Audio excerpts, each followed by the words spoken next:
And I've got 7:01, Paul, so we're going to get started. Welcome to Training Tuesday. I am Bill Brown, the Director of Innovative Evangelism. I serve the Baltimore-Washington Conference and help resource the churches in the Peninsula Delaware Conference as well. We are blessed to have with us our most frequent guest in the 6 seasons of Training Tuesday. That's hard to believe. The conference treasurer for both the Baltimore-Washington Conference and the Peninsula Delaware Conference, or as we like to say, for the Episcopal area. So it's wonderful to have you with us again tonight, Paul. Before we jump in and get started, let us bow our heads together for a word of prayer. You all would pray with me. Holy and gracious God, we give you thanks for the power of this technology, that wherever we are throughout the Episcopal area, from West Virginia to Maryland, the District of Columbia, the Eastern Shore of Maryland and Delaware, we just give you thanks, oh God, that you can connect us in a powerful way, that we can be the body of Christ together tonight, oh God. As we gather, for many people, they may be thinking we're talking dollars and cents, numbers and nickels, but oh God, we're really discussing ministry and how we can steward the gifts which you have given to us so that we can make disciples of Jesus Christ for the transformation of the world. I give you thanks for Paul and his servant's heart and his knowledge, and ask for your Spirit to be upon him. We pray this all in the name of Jesus. Amen. All right, Paul, thank you. I'm going to let you get started. I will keep an eye on our chat and on our Q&A. Okay, Bill, let's make sure that we're starting off well. Is that showing very well? You're all set. I can read it. And for those who will ask, yes, we are recording tonight's session, and it will be available sometime later this week on every website you can think of, the Peninsula Delaware, Baltimore-Washington, and the Episcopal area website. And we'll also provide a copy of the slide deck so you don't have to take copious notes. You'll be able to refer back to them as we post those later this week. So, Paul, take it away. I want to start, Bill, by just thanking you for putting a note out yesterday to let everyone know that we were going to have the Training Tuesday tonight. It was an amazing number of people that have answered the call for tonight. Bill, did you have an actual number that we have on the webinar tonight? I will tell you, Paul, I will be honest. We had a total of, yesterday morning, we probably had 25 people registered. We did send out an email, and we were over 200 registered, and we have 154 who are joining us so far tonight. Wow. Thank you very much, Bill. And I continue to just lift up this ministry of being able to talk directly with our churches. I find it personally very the best way for us to communicate together. And I appreciate everyone taking time to not only view this tonight with me real time, but I've had a lot of people contact me over the last week and just asking me if this is going to be taped. And we'll go ahead and put this out on the web and at our website, and allow people to share this not only tonight and in future viewings by yourselves, but I also think that you might want to do some of this with your finance teams down the road. So I appreciate the chance to talk about what I think we've done this a lot. So this is the little twist to the description that I would say for webinar tonight. Church ministries need the support of a transparent and well-organized finance committee. This is especially true in this time when many churches are focused on a period of renewal and recovery. And COVID shutdowns seem to be something in the past, but they have created new realities for many churches. And it's with this type of sentiment that I really approach tonight's webinar to understand what types of renewal and recovery are going on with churches, what are our new realities, and then how can a local church finance committee bring the transparency and be organized to be able to walk through those new realities. when we did this last year, it was almost the same time, November 7th last year. I was on, and I was summarizing some work that Mark Sampson had communicated in a Training Tuesday on November 7th. He had characterized our new environment as being a decline in participation in congregations. He claimed 137 average worship in 2000 and 65 average worshipers in 2020. He talked about 75% of our giving is from people born before 1964. And he also wanted to make sure that part of his message was God is not going anywhere, and God is the ultimate owner of our resources. And with that foundation, we can go forward, even in the times in which resilience is needed. Now, I took this slide and I wanted to make sure that we put it into our context. And we went back. I have a great data team. Dave Scholler and John Gauthier are just wonderful people to work with. And I asked them to go back and take a look at our pre-COVID numbers for both conferences and look at average worship attendance and income during these two time periods, 2019, 2023. We're going to do that for both conferences, and it's plotted out over here on the right for each conference. Now, Mark Sampson said he thought it was down to 65 average worship in 2020. 65 is a pretty good number for us. Pendel was 63 in 2019 in our actual numbers. Baltimore-Washington was at 78. And what I have found amazing, and this is the message that we hear from a lot of churches, is that the pews have not returned back to pre-COVID numbers. And we see it reflected. I'd like you to be able to compare your local church data to what we're seeing at a conference level. But these numbers are down 1/3 of what they were pre-COVID for both conferences. 51 in Baltimore-Washington is the number that got reported last year. 43 in Pendel.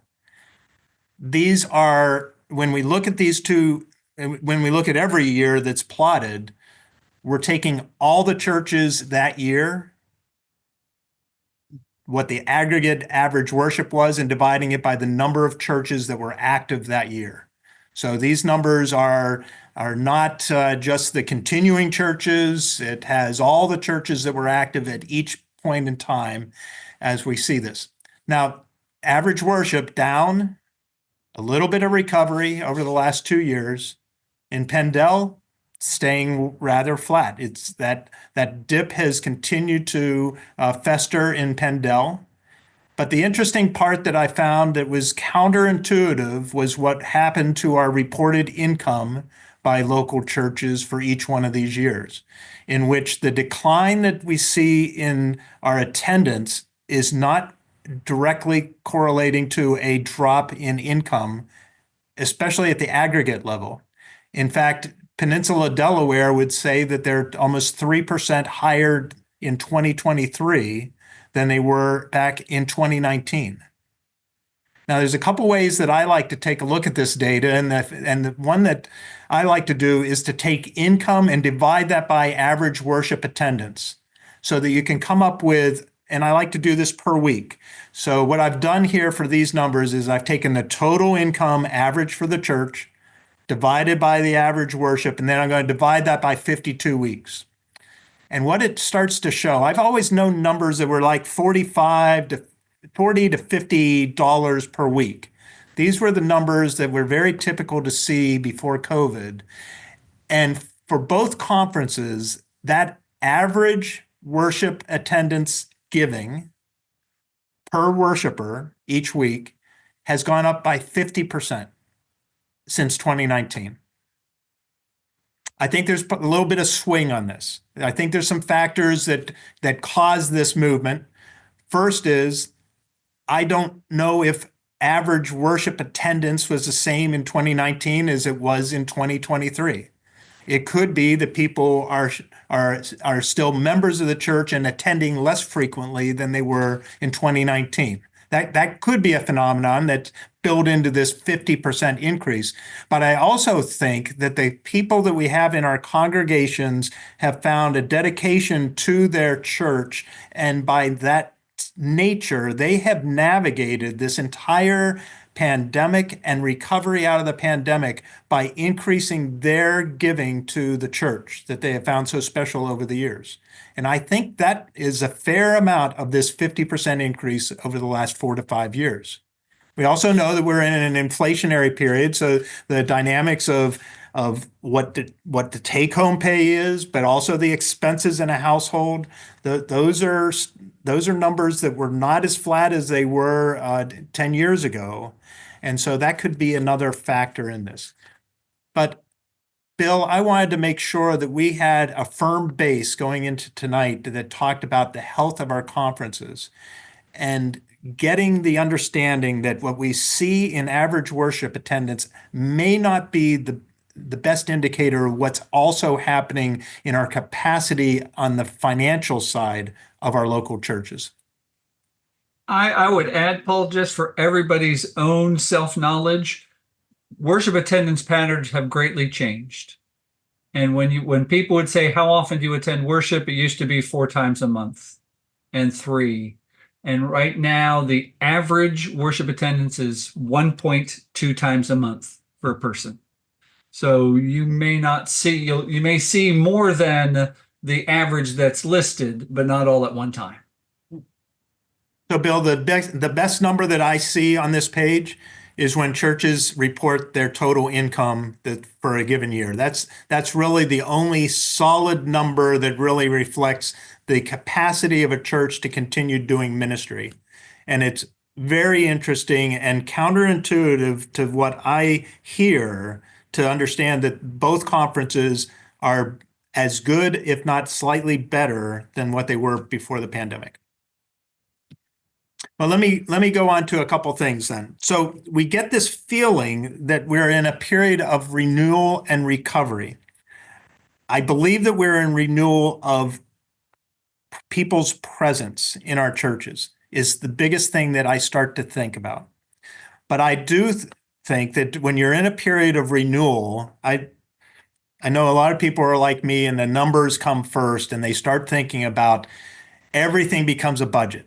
So let's measure everything. Worship attendance. Let's plot our worship attendance. Let's talk about our donations per week, like I just showed you. Let's look at our cash on hand and let's make sure that we understand what is the bottom of our account balance that we can go to. And let's try to focus on the number of small groups that we have and the participation that we have in church ministries. I think these are all very good things to measure, and it does help us in recovering from what I think is mainly a participation issue right now with churches. And I do think that we need to remember where we have been and that there is a period in which that can be recovered from. It's good for in that time period to set short-term goals and then celebrate the small improvements as you see them improve. But before we do that, I think it's also important to step back just a bit. And this is a perfect opportunity to make sure that our money is aligned with mission. So in our plotting of the data, it shows that our money is a great resource right now to our churches. And I think it gives us the chance to be able to understand how well they are aligned with the mission. Now, in Rooted Good last year, we introduced this matrix, and I just want to go through it just a little bit. What they have here is the mission on this side of the box is going from something that is not impactful to something that is very impactful on its mission. So, and then when you go down this side of the box, you're going to be looking at the money that it takes in order to do that mission. So in some aspects, some missions cost money for a church to be able to perform.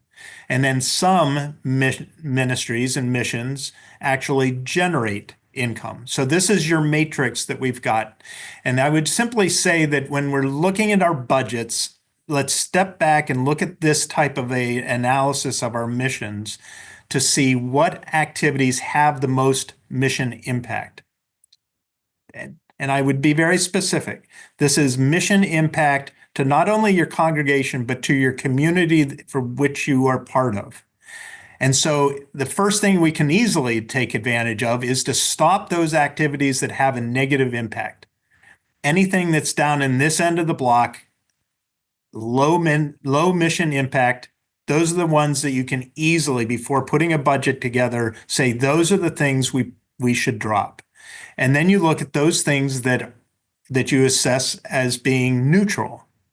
Of course, if they're positive impacts, even if it costs money, that's probably something that you'll want to continue with your church. But when you look at this neutral area, the only things that you would really want to keep in a neutral area are those that are generating money as part of their ministry to be able to self-support themselves.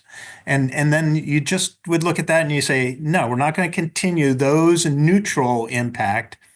And a neutral impact could be something that you have 10 people sitting around the table and it's a split decision that you just don't know if it's really having an impact on the church or in the community that you live. And so those are tough decisions, but this gives you a matrix for being able to make those decisions. And this allows you to also know how to approach what new activities will have positive impacts, and you get to place them into the mission curve. The actions that Rooted Good and the resources that Rooted Good have, and I've asked Bill to be able to put the link in for Rooted Good so that we can refresh our memories of what we brought last year to you on this. The actions would be, what do you notice about the way money and mission are aligned or not in your church? What activities do you want to stop doing? And what activities or types of activities do you want to start doing or do more of? And what is one thing you can do in the next 30 days to move your organization to closer money and mission alignment? Bill, at that point, I think I'd like to just open it up and see if we have any questions. And I might just go over to my light switch and turn it back on. Okay, I want to give you an amen, Paul. We are, the church is very good at starting things. We're not so great at stopping things. And every once in a while, we do need to put things on pause and measure what kind of impact it's having. So thank you for bringing that to our attention. We have two questions. In your worship, average worship attendance metrics, several people have asked if that includes virtual or online attendance. Yeah, the guidelines for how the stats are reported does allow for online presence to be brought into that average worship attendance. And so the clean data that we would say, not all churches follow the same protocol there. And so this is actual average worship attendance and does not include the rather new calculations that churches would be implying for online attendance. I would just say, for those who are tracking your online attendance, so you can look at Paul's number and say, okay, we could probably add that up, add to our number somewhat, but I would also highly recommend you figure out, even when someone's watching online, how you're engaging them beyond the online experience. The next question is, how does online giving influence the giving per Sunday metric?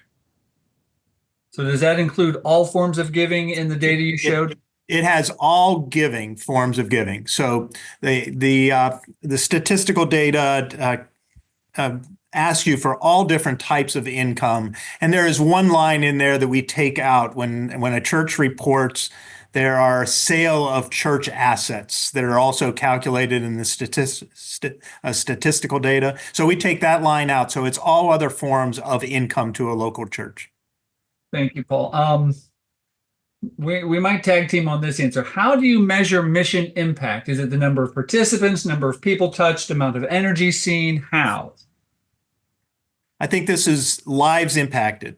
Yeah. So take it to that level, and that's part of understanding what you're called to do for your ministry within your community. It's asking the community what their needs are, and putting it kind of in their context then. So it's the impact to those who are receiving your ministries, and then determining whether that was impactful for that individual or not.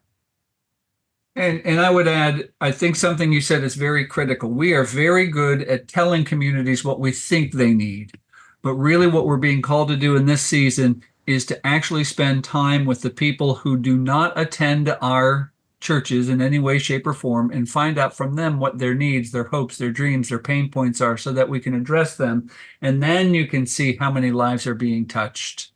Um, and the impact that and for our question asker, I would say it's all of it too.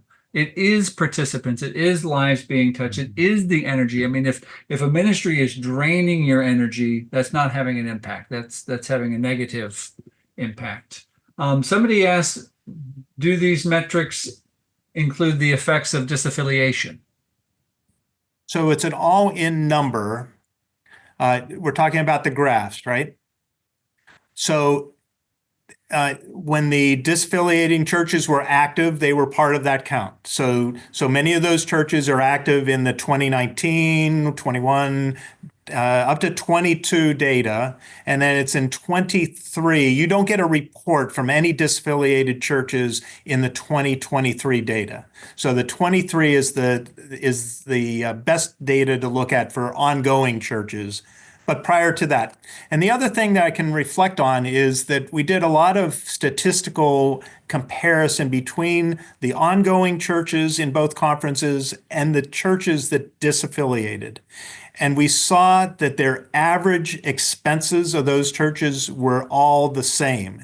I really didn't think that it would turn out to be that when we started to evaluate that. I would have thought that maybe it was more the smaller churches with lower expenses that might have been more of the disaffiliating group. But when we actually compared the two groups side by side, those ongoing and those who disaffiliated, the averages for all of those churches were the same in their expense structure. Thank you, Paul. Those are all the questions from part one. So carry on. So let's go. Thank you. We're going to transition now into budget talk. So we're going to translate some of the mission and ministry into approaches to budget. A lot of us on the call and the webinar have gone through these types of things with budget and how do you put a budget together. I've taught it before, and I didn't look at any of my previous presentations when I put this deck together. I didn't want it to influence exactly what I had done in the past. And so all I can tell you about tonight is you might see something new. These are some of the things that are going through my mind at this point on what's important for a budget as you're starting to recover and track recovery of ministries and possibly even changing the type of focus that you have on your ministries and missions. So the first slide, I've done this slide 100 times, showing the Book of Discipline reference to the work of Finance Committee. But I wanted to go back and reread it just to freshen it a little bit. We're into a new quadrennium, so it's kind of time to just go back and refresh everything, refresh your memory. And I will just tell you, a lot of times when you read Book of Discipline, I was going to compare it to reading scripture, but we won't do that because I don't see them as the same. But sometimes when you go back and reread something, you'll pick up something. And the thing that I picked up this time was this. The quote here at the top, it is strongly recommended that the Committee on Finance, in collaboration with the Church Council, find creative ways to turn their congregations into tithing congregations with an attitude of generosity. I've often likened the post-disaffiliation era as a turn of a ship, and that we've now are on a new course, that it is a time for innovation. It is a time for return back to our basics. And it's not that we are separating ourselves from those who are no longer with us. It's just we are in a different time now, and we get to go back to all of our roots and set a course for how we want to be acting in our communities as a church.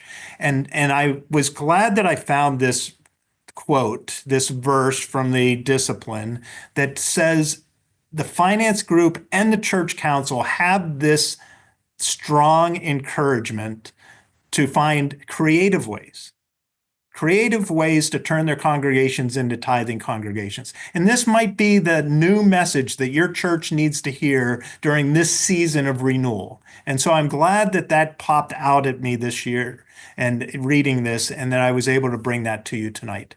The other things that are included in the book of discipline simply give me focus of why we're here tonight. It's compiling and completing a budget. You submit it to the church council. You develop and implement plans to raise sufficient income. And then you administer the funds to the instructions from the church council. And this is your call on the finance committee to come up with written policies that govern your church in those efforts. When you look at a budget overview, the narrative budget is a very important tool. We've taught this many times that that's where your vision can be explained in words and pictures, and it allows you to understand how and why you've associated so much, or a certain percentage and a certain number of dollars of your budget to that type of activity. When you think of budgets, there are three basic types that I would think of. One is that operating an annual budget. That's where you're paying your salaries, that's staffing, your benefits. This is where you're paying with the trustees for any operational costs of the building, and housing allowance. So these are the types of things you'll see in an operating budget. The capital budget is larger projects. For me, the capital budget is anything that's above $2,500. So it's keeping track of those projects that a church has where they're wanting it to be paid for. Maybe there's a separate stream of revenue as far as a capital campaign infusing money into your capital budget. Perhaps this is using reserves of a building fund that has already been in place, and you're now using that wisely. Capital budgets aren't always new buildings. Sometimes they're just modernization and repairs of older systems. And then legacy budgets. Legacy budget is what you do when you are fortunate enough to have an endowment, a reserve. It could be a cemetery foundation. These types of legacy budgets are best done as knowing they might have a budget for new income, but usually they just have a budget for investment gains that are part of your legacy budgets. And then it's proper use of how those legacy gifts were given, and then identifying how are they going to be helping the local church that next year. So a legacy budget. So operating budget, capital budget, legacy budget. They can all go into one budget at the end, but I think a lot of churches would rather see these as three independent budgets. We'll talk about this a little bit more when we get to chart of accounts, but it's good to have in your budget the grouping of your budget items by category, by committees. It allows that ownership and control of your spending plan associated with that committee. And then I also like being able to see in a budget what types of funds are new funds, what funds might be from fees, reserves, or endowments.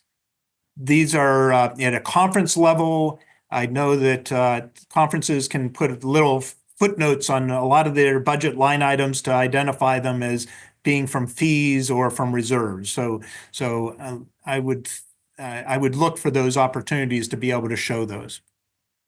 And in the simplest version of a budget, Bill, I would simply offer this up. I like seeing budgets by expenses categories.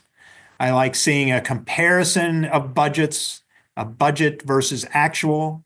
And I like seeing a trend that allows us to see maybe even at a higher level of just income and expenses, what has it been the last couple actuals, and then give me your new budget. And then allow these numbers to be able to be part of your fundamentals of where are the changes, why are there changes, how big are the changes. These trends are also always very helpful in understanding how to approve a budget. But I will introduce two other things. I've taught this once before, but I want to bring it back to us that when you're in a period of recovery, some of our churches really have a cash flow issue and need to understand and forecast how much they have in their bank account right now to make sure that they're managing it correctly. And I would just put this tool in front of us as being how you deal with something that has a low balance. If I walk this through, I like doing 6 months in advance. I've got for September year to date, I've got a number that adds up to my total spending for this church was $230,000.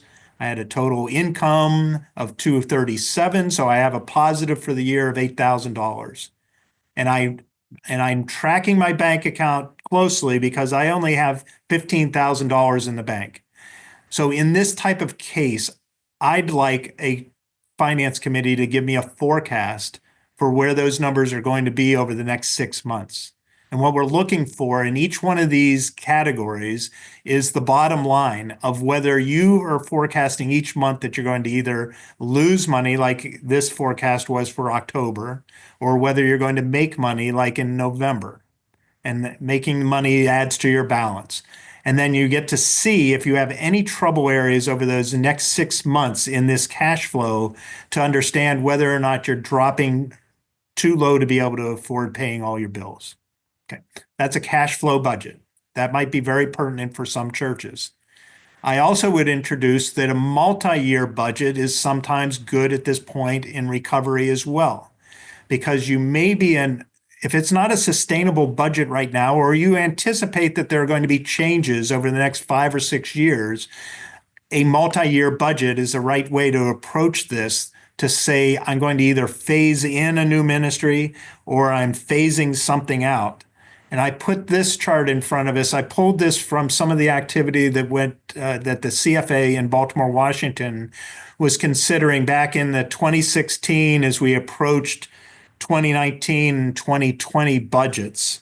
And this was a look that we knew where we were sustaining in 2016, and we knew we were attacking a new program. And for us, one was the retiree medical was going to zero from a standpoint of apportionments. And we were going to be able to continue to fund retiree medical entirely from reserves. That was quite a blessing at that time to be able to reach that point. And that we were now going to take on a strategy of paying off the debt that was associated with building projects within the conference. And that this was a multi-year budget to be able to evaluate what those changes would be like and whether or not the income stream would be able to support that. And the major goal that we had at the end of that budget stream was to reduce the budget by $1 million. So these planning tools of looking at multi-year budgets can be very, very helpful, especially as you start thinking about what your new ministries might be in 3 to 4 years. Bill, I think that ties me up with some of those introductory budget items. Do we have any questions that have come through on those? You are always generating questions. One of our members asking that they're working on their budgeting per the Book of Discipline, and they are in a cooperative parish rather than having their own singular pastor. Do you have any specialized budgeting or finance guidelines for the umbrella grouping of the cooperative parish? Let me get my light on. Yeah. Okay. I personally, I've worked in churches that are in cooperative parishes, and that initial agreement of how the pastor's compensation will be paid between the participating churches, I think is the key line of demarcation that allows you then to treat each one of those churches as independent entities as you're doing your budget work. Now, that doesn't mean you might not have line items in each church that are funding a common ministry that's shared between them. But I do like the independence of the individual churches coming up with their own budgets once you've defined the split in the cost of the pastor and the benefits of the pastor. And then once you identify what the share split might be on common ministry that you're going to do together, because each one of those facilities have their own cost structure. I just want to make sure that those don't get disturbed and blended as well. And the ownership of the actual cost of that church are better for each congregation, I believe, to own that outright and not think that you're now owning a shared budget. And I think that's critical that the conversation takes place as it's coming together and things get written down. Yep. You may get to this because I peeked ahead in your presentation, but I'll ask the question now. Somebody asked what your feelings are about designated funds. Well, a designated fund, we will talk about this a little bit. So there are restricted funds, and then there are board designated funds.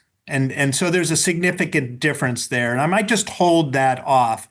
But I just want to make what I think the question might be asking is in the nonprofit world, the donor is the one who's determining how a fund is given. Most of your income at a local church is undesignated, unrestricted. It comes in by pledges. It comes in for the general well-being of the church. And I actually encourage churches not to go out with pleas that are very specific about a donor giving to a special project. And if you do have a special project that they're giving to, you allow the church policies to allow you to say to a donor that anything that's collected for that project above and beyond the actual needs of that project go to the natural operation of the church. And so those are the main things that I would bring up. But if the donor has a restriction on how the funds should be used, then a church has to abide by that. Okay. You did, and that's different than a board that designates, I've got $10,000 now that we're going to make available for this ministry. That's designated by a board, and that can always be changed by that board by reallocating those funds to something else. You mentioned, I love the quote so much from the Book of Discipline. I dropped it in the chat, but we did have a question, and I don't know if you know the answer to this. Have there been any revisions to the new Book of Discipline that was recently general conference that will change any of the financial requirements or even that's an interesting concept. That's an interesting comment. So that we do, I'm in the pipeline to hear of all the changes that go through, and then for the most part I didn't see anything that comes up as a local church mandate change. But I will keep an eye open for that, and we'll have a separate webinar if that becomes something that we need to go teach all the churches. Just know they're still in the process of doing all the updates and changes. What was approved at General Conference can be in conflict with other parts of the Book of Discipline, so there are things that have to get massaged out before it actually goes to print, and those things are not yet ready for digesting. So I will tell you that there is a GCFA-sponsored quadrennium training that brings in a lot of our stewardship committees at the conference level at the beginning of the quadrennium, and that's going to be held in early February down in Houston, Texas. And that might be an avenue in which we learn a little bit more on if there is anything that comes out that has to be taught to churches. Excellent. Thank you, Paul. You showed a lot of sample budgets, cash flow. Somebody, of course, is asking, are there templates anywhere that are available for local churches to obtain? So that's why I put them on the slide. So I want you. They're not nothing more than an Excel spreadsheet, and I wanted to put them visibly on a slide so that when Bill posts the video as well as the slides on our websites, then you'll be able to download that and then create something that means something specific to your church. Thank you, Paul. And you mentioned in your cash flow all of the different places that money is coming in from. Somebody is kind of reflecting back to the earlier statistics of the average worship attendance and the per giving amount.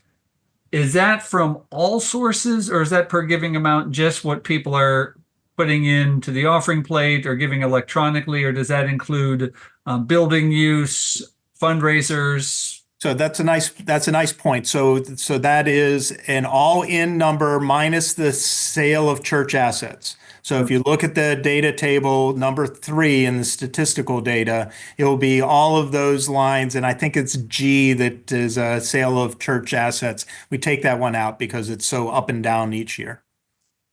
So it does count your fundraising. I'd heard that one.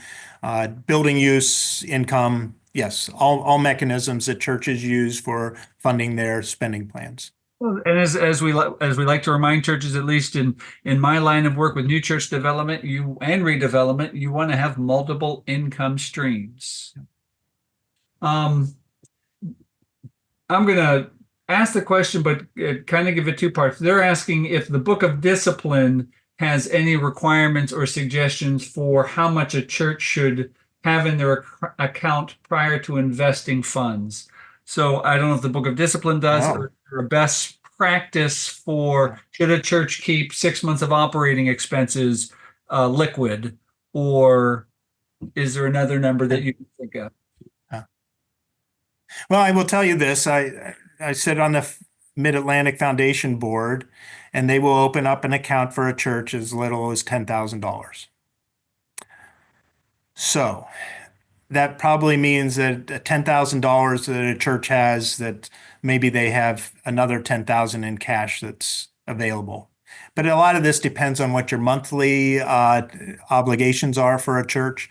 And I probably think of it more of, well, let me tell you what the conference has in their reserve. 15% of the operating budget is what the conference has voted on within the CFA to have that available. So 15% is almost 2 months of cash on hand for your typical cash flow each month. So maybe that's a good starting point. I know some conferences at a conference level, I know some conferences that have 50% or more of their annual budgets in reserve. I've never appreciated that. I think 15% is all you need. 2 months, it probably applies to a local church pretty well. Thank you, Paul. And someone says, where could they go for more investment guidance? Well, I'm a fan of going to the foundation. They speak our language. They know churches. There is a ministry aspect of their fees that benefit local churches, both from educational opportunities and also training of our pastors and key leaders within the conference. So I like that whole structure of fees driving more ministry. I think they're a good starting point for understanding more about the investments. I'm putting the link for the Mid-Atlantic Foundation in the chat so people can go find that. It's simple, midatlanticfoundation.org. If the Mid-Atlantic Foundation is something new, just know that's the 3 conferences that are intertwined in that foundation. We've been that way for almost 12 years, and that's Eastern Pennsylvania, Peninsula Delaware, and Baltimore-Washington Conference. Joined hands 12 years ago to form that Mid-Atlantic Foundation. You've generated a lot of questions, Paul. Any recommendations, any suggestions, any best practices for persuading, guiding, teaching people to tithe, particularly older congregations who may be giving but not tithing yet? I learned this from a man that was my church treasurer when I was just starting to work in corporate America. And I think it's always the same message, and it's getting the sliding scale in front of somebody, showing them where they are today as a percentage of their income, and just knowing that it doesn't all happen overnight, that 1% at a time is how people incrementally increase to a full tithe. And that's the way that somebody increases. Now, the other aspect of that is, how do you touch their heart to convict them that that's the right thing to do? And a lot of that is having effective ministries at the church that people really fall in love with and understand how they're impacting others by their gifts and donations. So it's a two-edged sword there. My local church is going through that right now. I think what I pick up in that the segment from the Book of Discipline was that joint ownership, not just the finance committee, but the whole church council, and it was creative. So it was like, golly, we just need to have a lot of different ways of approaching that to understand what does it mean to be generous and doing that. So I think that's great conversation, and I think that's probably if I had a local church meeting in the near future, I'd put that right in front of all of us and say, hey, how are we feeling convicted to make this change?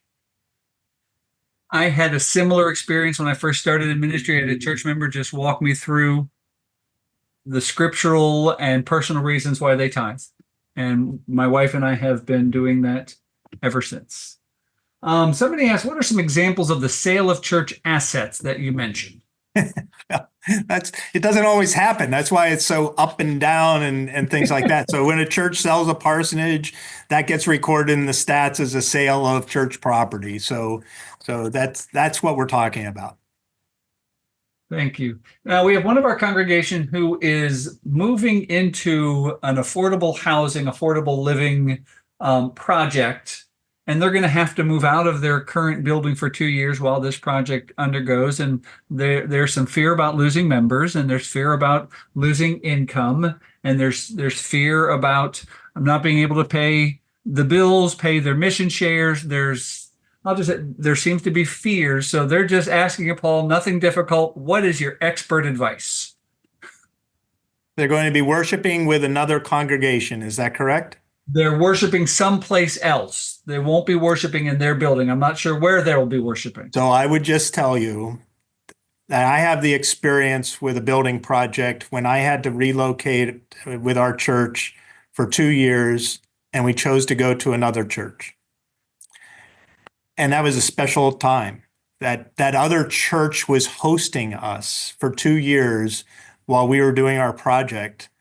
And the connection of two congregations mutually supporting each other at a time when one congregation is we were a growing congregation at the time, and we were concerned, just like you are, about losing members in that time. But the host congregation was so gracious to us, and we learned so much from that experience and doing ministry together that it turned out to be you have to look at that as being a blessing, that you don't normally get to do that opportunity of being two congregations worshiping side by side. So I think you look at it, just turn it around a little bit and look for the blessings that you might be able to really receive, and to give somebody else the opportunity to give you those blessings of worshiping together with another congregation. All right, a couple more questions. I think you lit a spark on designated funds. So where would somebody look? They're asking if there are any guidelines in the discipline that says if money is not designated for specific use by ministries, that money goes to the general church fund at the end of the year. This falls into your practices and policies. So the Book of Discipline will say that a local church is responsible for coming up with their financial policies. And the Methodist Church doesn't give you the local church financial policies that you just adopt and everybody does the same thing. So these are best practices that you'll see references online if you go look for how to handle designated funds.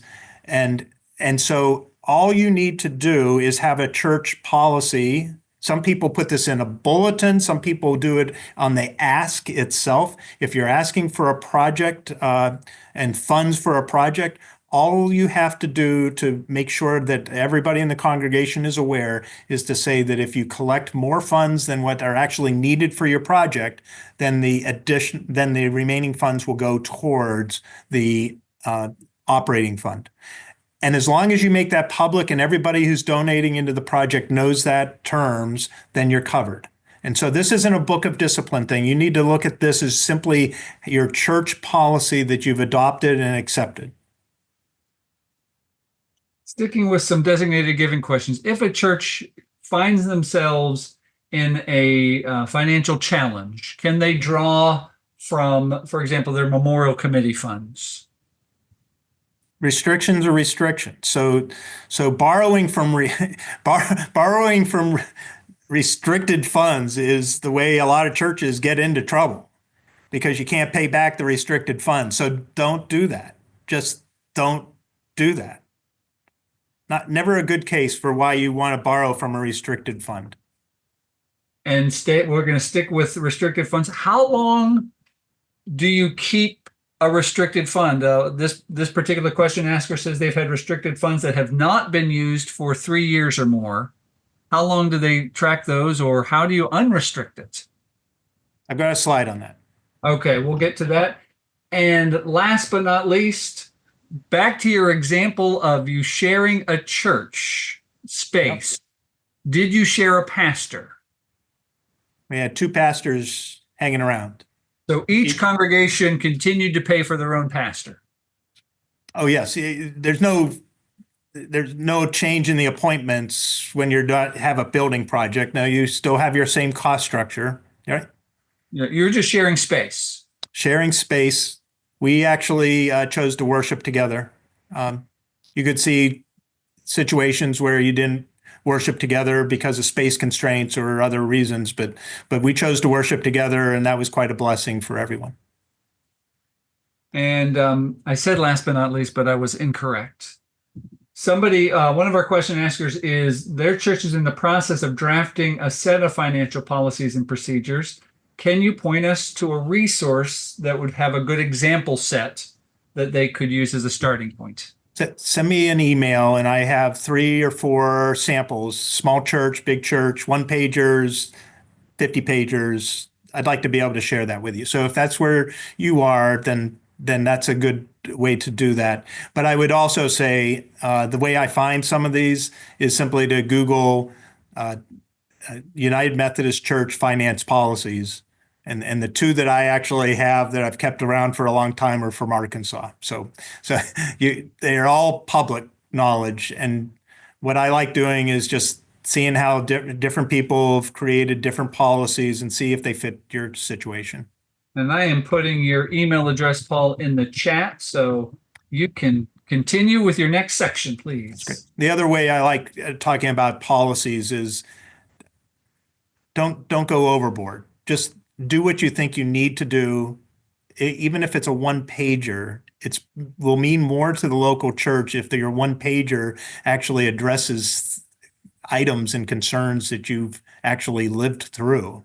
And then as you get that in place, then you just simply have this policy so that you can add additional policies to it, additional statements as different situations arise in which you'd say, hey, if I had to do that again, I'd do it this way. So put it in the policy. Right? Thank you, Paul. Bill, I have this segment called the budget process. And I didn't look back how I had created this before, but I think I had 5 steps in the process last time.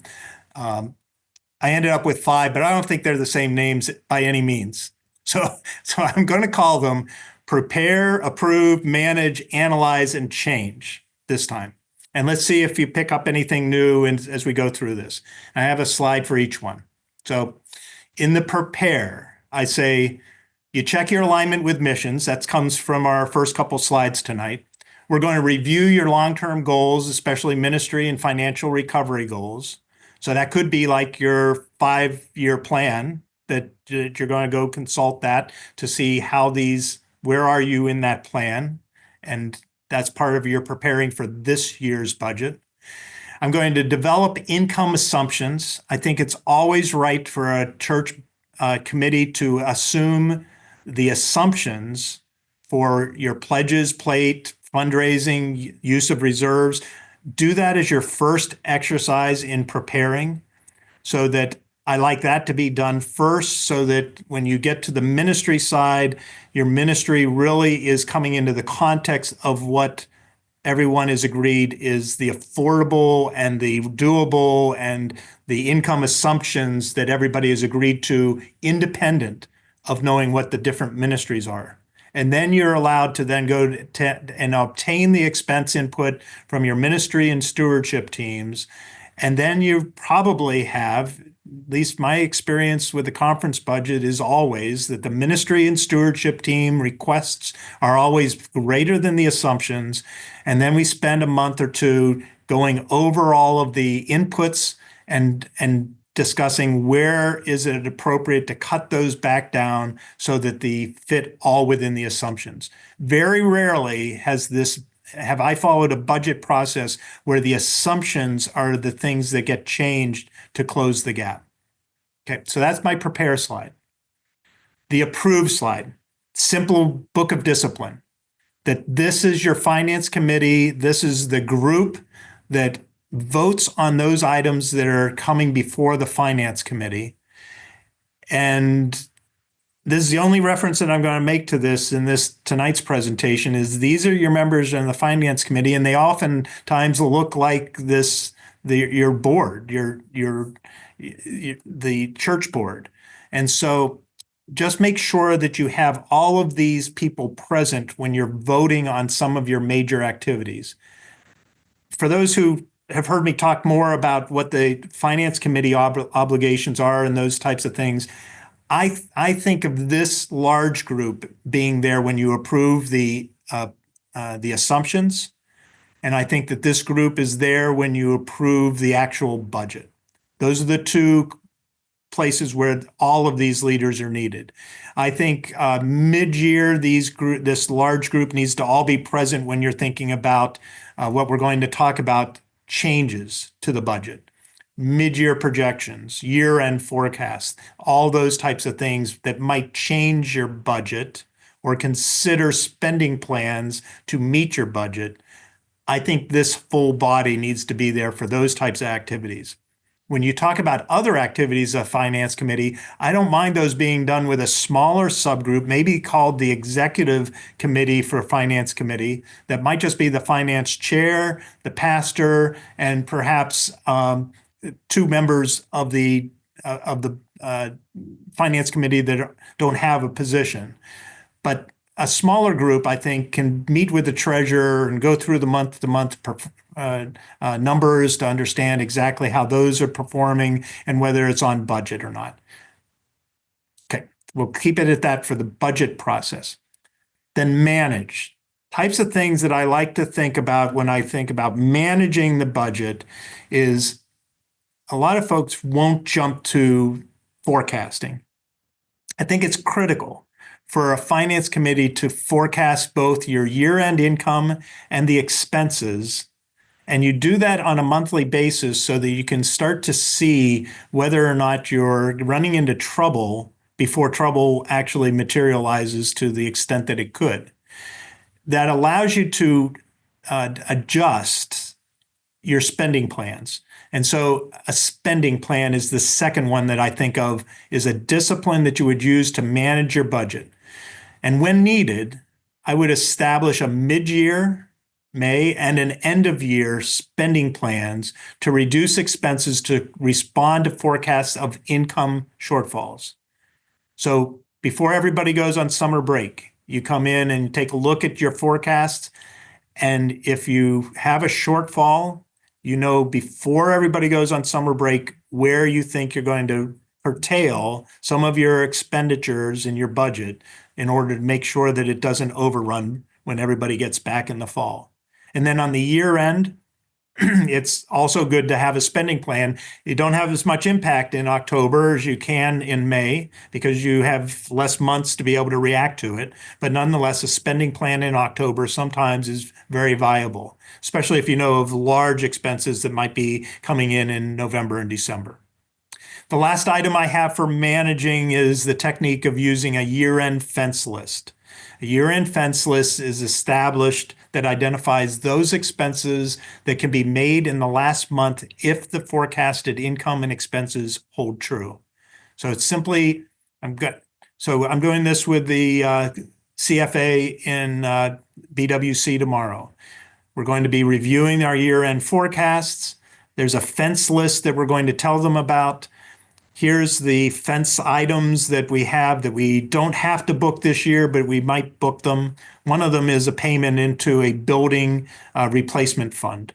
So that's a nice item to be able to put on the fence. And if the income materializes, then you're able to take that expense. And if it doesn't materialize, then you don't have to take that expense. So that's manage. Bill, I'll go through the next two and then we'll go for questions. So analyze. Analyze is different than manage. Analyze is a different character for me. The way I'm going to present it tonight is that I like a couple ways of doing this. Trend graphs, where you're graphing attendance, income, and expenses, and comparison reports, where you're reporting your current year income and expenses and comparing them to prior years. So those are the two types of analyzing that I think can happen. Usually this is one or two people, excuse me. Usually there's going to be one or two people that are interested in doing this type of work for the finance committee and for the board. And so give them the task of being able to do the graphs and comparison reports and allow them to report back to the finance committee what they found when they're doing those. And the trend graphs and comparison reports support forecasting, creation of these spending plans, that year-end fence list, and future budget assumption discussions that we talked about from the prior phase. And then the last, I think I got a couple examples here. Let's see if we can cover these fairly quickly, Bill, to get to any questions that come up. I want you to have this slide that talks about the local church trends and forecasts. I'll put those links in the chat for people as well, Paul. Yeah, this is a good one. So there are plenty of online applications. You know, a lot of this data has really changed over the years. And so there are some good applications out online that people can use for plotting their church data. When we didn't like all of those, when we didn't have access or didn't like them at the time, we came up with a forecasting tool that's on our BWC website. And this is what the page looks like in BWC. It's under the taxes and accounting and others and reporting and trends. Here's the link. There's a sample and Excel. And I'll show you what some of those reports look like in the forecasting. And I'll show you what I like about them. So I like a report that shows the by month trend of offerings. This church had offering and mortgage as a separate donation item in their income. So kind of a building fund in addition to general offerings. So we combined all that together, plotting it over multiple years, making it visible so you can see where the current year is shown in red in a solid line compared to other years.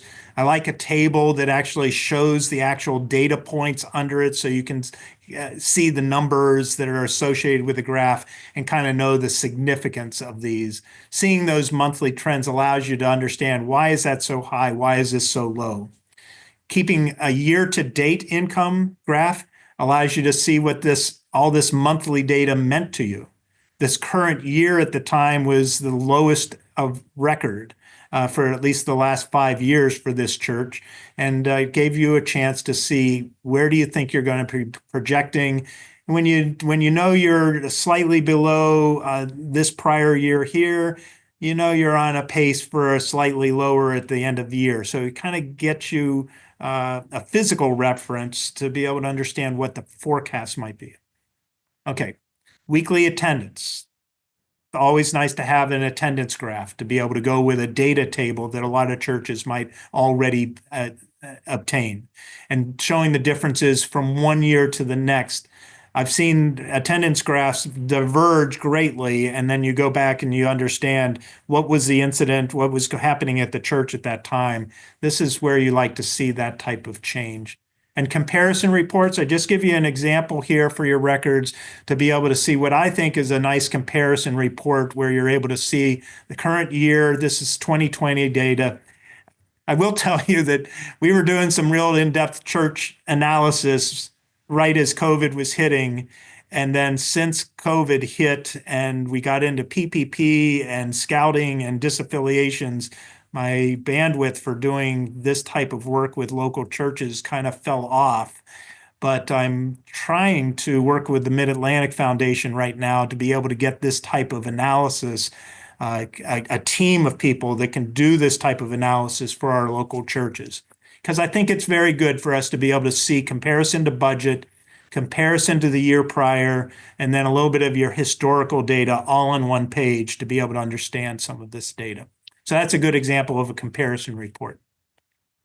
And when you get these types of comparison reports, one of the other things I like to show is average giving per worshiper. You saw that on on that introductory graph that I had.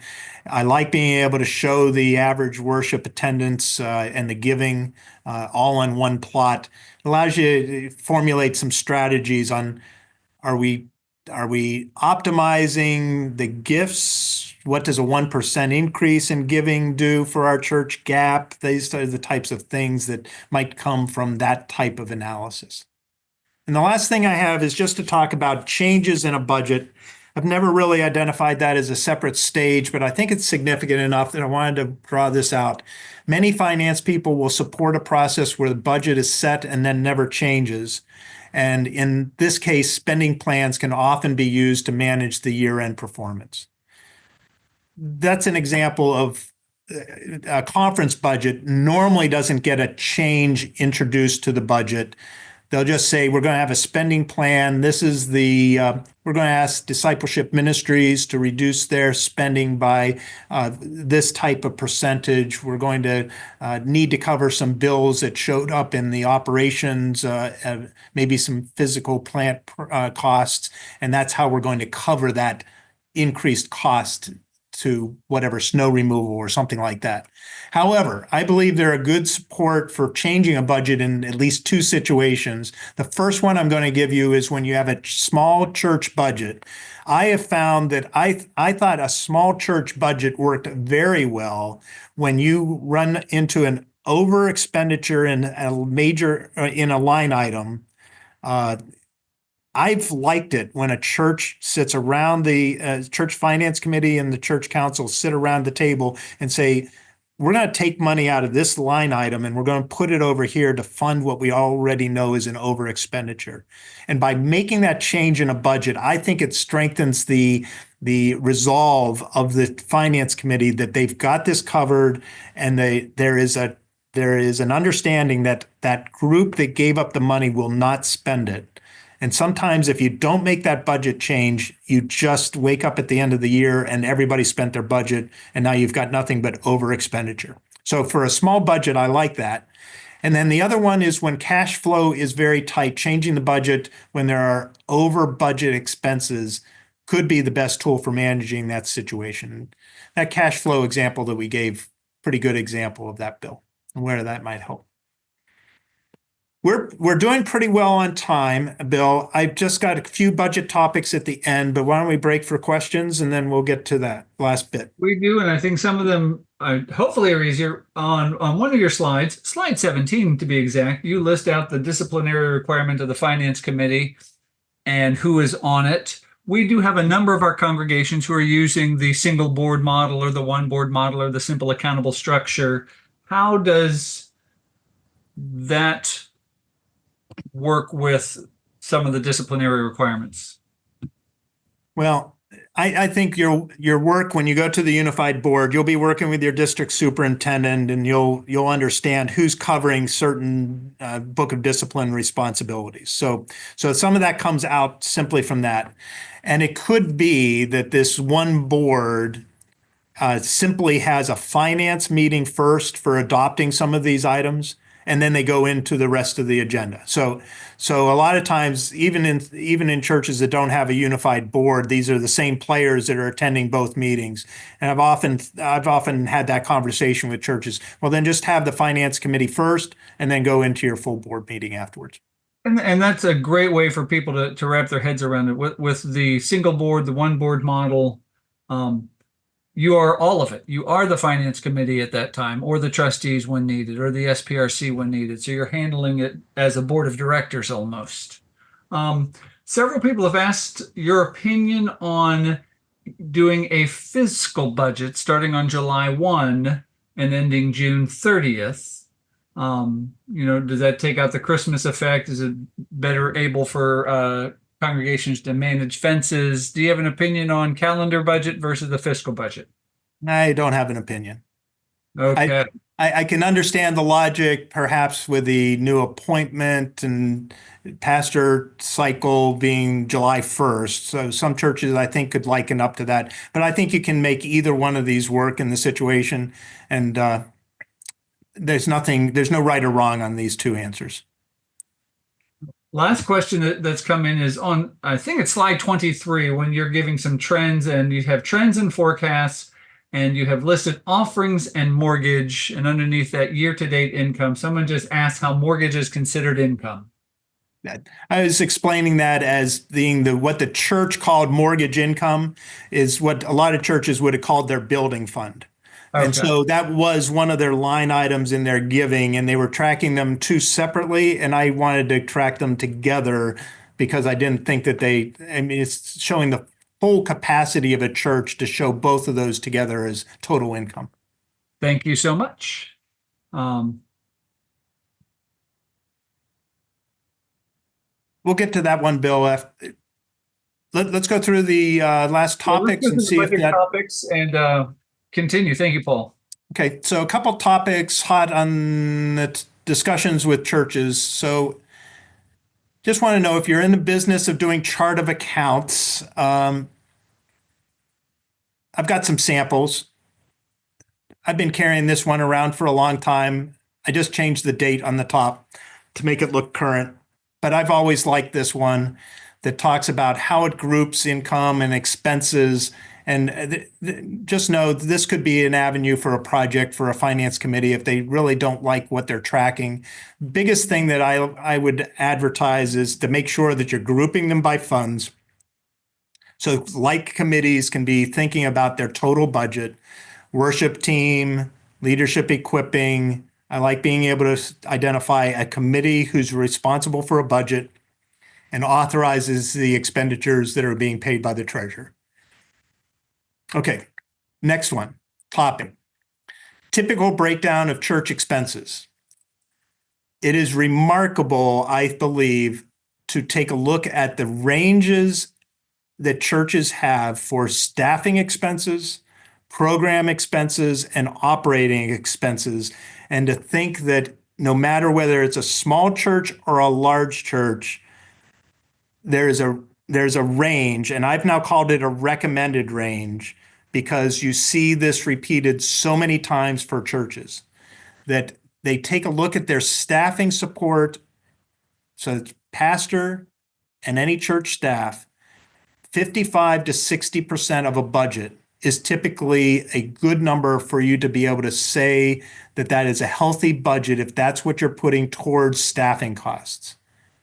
When you look at mission shares, Christian education and outreach programs, 13 to 20% is a good number for you to be able to do, keep us sustaining.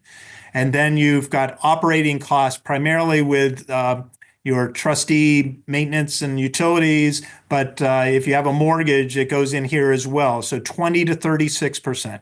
So some of the ways that you think about this, when I did this church analysis, they had a large mortgage, and I was able to show them the impact of what the high mortgage, which turned out to be 47% of their overall budget, and trying to get that down, but still well above what would be a recommended range for a church spending money on operations and those types of costs.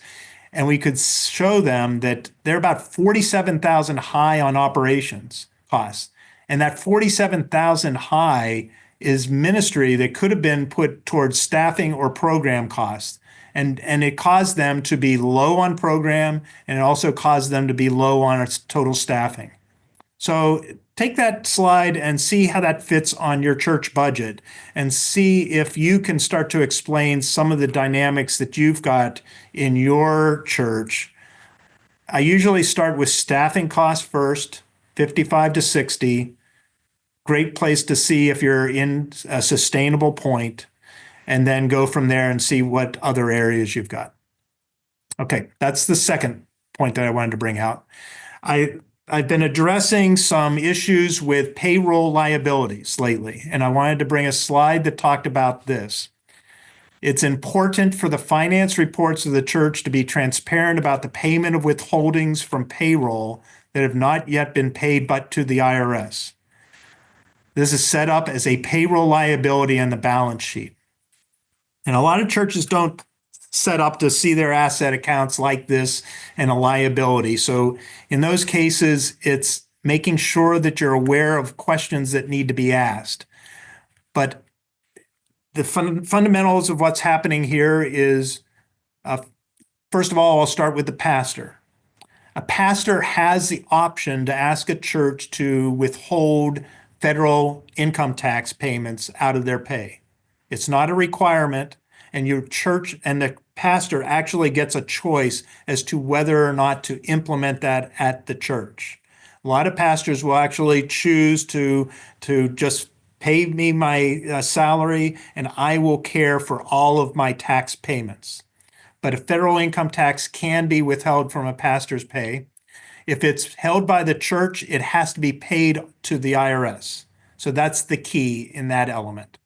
The second one that I would say is for any lay employees who you're paying with W-2s, with withholdings, you're collecting and withholding from those the salary checks, the federal and state income tax, and you're also holding Social Security and Medicare. And especially for the employees' Social Security and Medicare, you're having to match that then with a church contribution. I will only tell you that some of the church practices that I've seen have not made and have done this withholding and not forwarded onto the IRS. And so that can be a very blind error on a church financial records. And I would just introduce the fact that the way you can get around that, and the way that I see this on our conference books is shown here. It's a liability that gets set up when you do your payroll. I've shown this is my balance sheet. I've taken out all the data that's significant. Assets, liabilities. Under my current liabilities, I've got things that one of them is called payroll withholdings.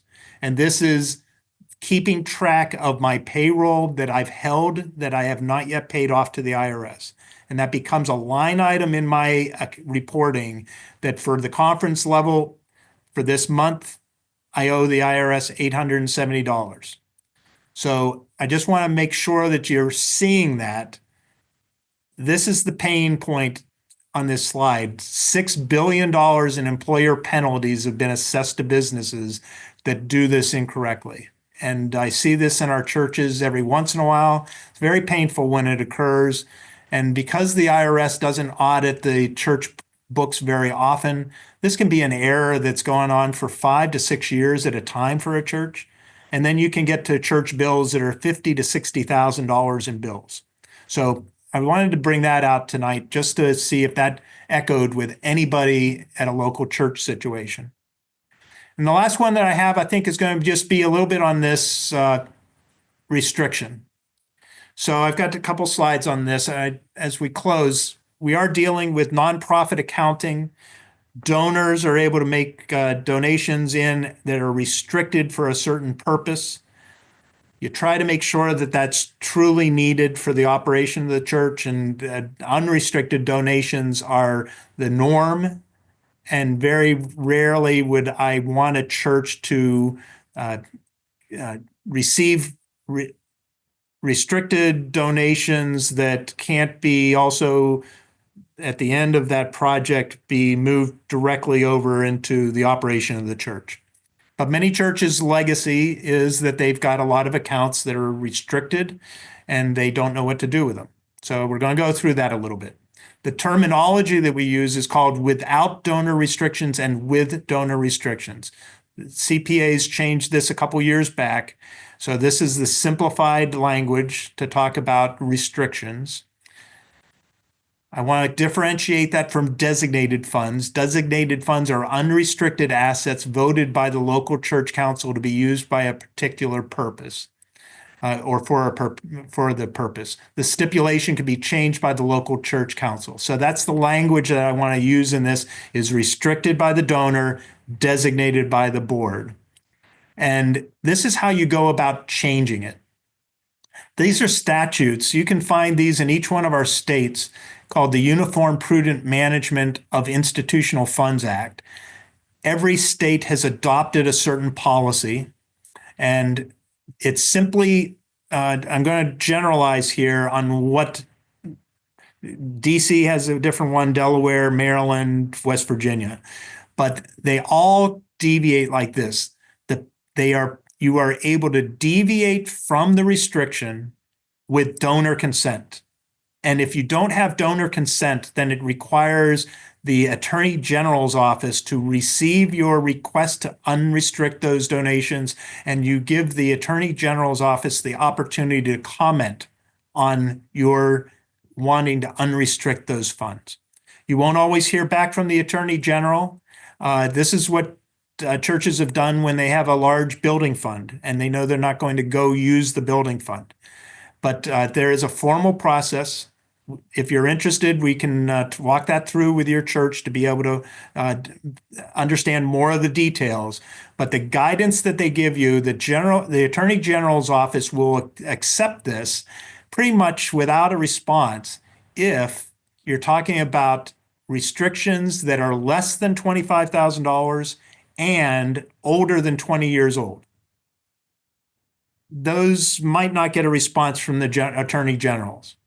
And if you consider making a change, then make sure an expert financial advisor is involved in the decision, just to be able to walk you through these steps as you go about it. And one of the best things you can do for yourself is to document every step of the way that you've done, to consider, how did I try to find the donors? Was it completely exhausted? Did I find any heirs of the donors who might be able to speak for the original donors or the family of those donors? The tough situation here is that I know of conferences who have received donations for camps, capital campaigns, and at the end of the day, they went out and found donors that had given to those camping funds. And these were funds that were collected 20 to 40 years ago. And the conferences were held accountable for returning or contacting those donors and then returning the funds. If the donor wanted the money back, they were to get the money back. It's a conversation that always occurs. If you're at a church, you'd like to talk to them about what the current needs are and understand that maybe they just want to redesignate it. But that's the conversation you need to have to undo restrictions. This is the last one that I have, Bill, on that fund reporting basis. When you're dealing with restricted funds, it's awfully nice to be able to have separate lines of understanding to what is your budget that you're approving for the year. So this gives you an example of how you might be able to use a general fund that's primarily from contributions, but there might be contributions that are going into restricted funds for income, and that those restricted funds can be used for certain line items in the spending plan for the church for that year. You can see what your starting balance was in restricted funds at the beginning of this cycle budget and what it would be at the end of the year if you had all that income and the expenses tallied up. A plant fund, this is more of a capital campaign type of thing that you've got a trustee fund that's endowed specifically for that purpose. This is how you might be able to show that starting balance of 446 growing to 453, and then any endowment fund. This might be a cemetery fund or something like that you're dealing with. This is a nice way of making sure that you're lining up with your restrictions and that they don't get all merged. If they get merged, you might be drawing on restricted funds and using them for purposes that aren't intended for that restricted purpose.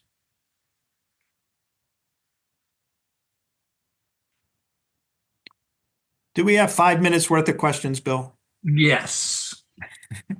I'll get to that in a second. Can you recommend any bookkeeping software? I don't get it too complicated. So I do value QuickBooks. I like QuickBooks because some churches need help getting set up on the software itself. And so QuickBooks has a lot of low level, not CPAs, but bookkeepers who can come in and set up an engagement for a church to just set up your chart of accounts to get you started. And that's the limited engagement that you've asked them to do. And so that's why I kind of like the QuickBooks option for most church functions, to be able to allow that type of easy engagement. One of the other things that I like about a church engagement at a very low level with a bookkeeper is that it will ensure that books of a church are getting reconciled with your bank statements. And that could be all that you're asking for a bookkeeper to be able to do. And once again, bookkeepers can do a lot of different software, but QuickBooks tends to be a universal one where you could find people easily to do that. And do you have any thoughts on people are putting different programs in the Our chat? church, these are all good. And if you're in the market for a new system, I've got a great website where you can go out and evaluate. It's done a good job of really taking a look at larger software programs and contrasting those. Gives you a website link for each one, so you can go navigate and test them out for yourself. Thank you, Paul. On your slide 27 with the chart of accounts, do they need to be aligned with the conference reporting requirements? It's always nice when you do that. So, but it's not a requirement. The person at the church who inputs that statistical data for expenses and income would certainly, that's a valuable voice to have when you're thinking about how to make up the budget. On slide 29 and 30, you're talking about payroll liabilities. Is that strictly for laity, or is it laity and pastor? So once again, it's for all laity. So the employer match applies for all your lay employees, and you're withholding Social Security, Medicare, and taxes, income taxes for those lay employees as well. So those need to all go to the right entities for payment. The pastors is entirely an optional one for the pastor to request the holding of federal income tax. Social Security and Medicare is not a withholding for a pastor. That is, they're in a different Social Security program. Only the pastor can make those contributions into Social Security and Medicare. And legacy funds, are they considered restricted or unrestricted? Yeah, that's a good point. So legacy funds, that was actually one of the topics that I had on that last slide that we're not going to go into detail on, but I like a legacy gifts to the general operation of the church. So if you don't have an endowment set up for your church, I don't really necessarily say go get an endowment for your cemetery, go get one for this ministry. The church of the future, your future church 20 years from now, will greatly appreciate if you simply have an endowment, legacy gifts given to an endowment in which they can use for unrestricted operations of the church budget. So that's kind of legacy gifts don't have to come with a donor restriction. And we're a little over time. One last question.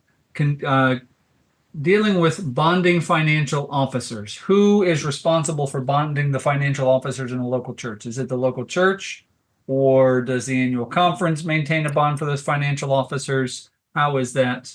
This is a good question. It is a change in the insurance policy. So there used to be practices where the conference was able to provide a limited amount of bonding for local churches, and insurance agents don't do that anymore. As a practice, I have not come up with, in the last 8 years, renewal of conference insurance policies will not provide you with coverage for local churches that they can't go and vet and know the relationship of what's being required. So bonding all comes through your church policy and your church carrier. And these come by a lot of different names. So look for things that might be called the surety plan, surety coverage. These are the types of things in your local church coverage that are providing bonding. And it used to be where you had to write out everybody's name that was touching money. Most of these surety bonds now cover all volunteers. You don't have to write their names down, and it's just implicitly covers anybody who covers your monetary donations in the life of those donations at the church. All right. Thank you, Paul. We got a lot of people thanking you. If you want to drop a thank you to Paul in the chat, that would be wonderful. I appreciate you, Paul. There is not a Training Tuesday that you have led over the last 6 years that I have not learned something myself. Your knowledge, Paul. But more importantly, Paul, you put ministry first. And I've worked with a lot of finance people in the variety of churches I've served, and you just keep ministry at the forefront. And I appreciate that about you. And I appreciate the information you've given to everyone. So thank you. For everyone else, thank you for joining us tonight. We have another Training Tuesday next week dealing with Staff Parish and Pastor Parish Relations Committee. So please share with your teams that link I just put in the chat. But until then, thank you for joining us, and have a wonderful rest of your night and a wonderful rest of your week. Good night. Thank you, Bill.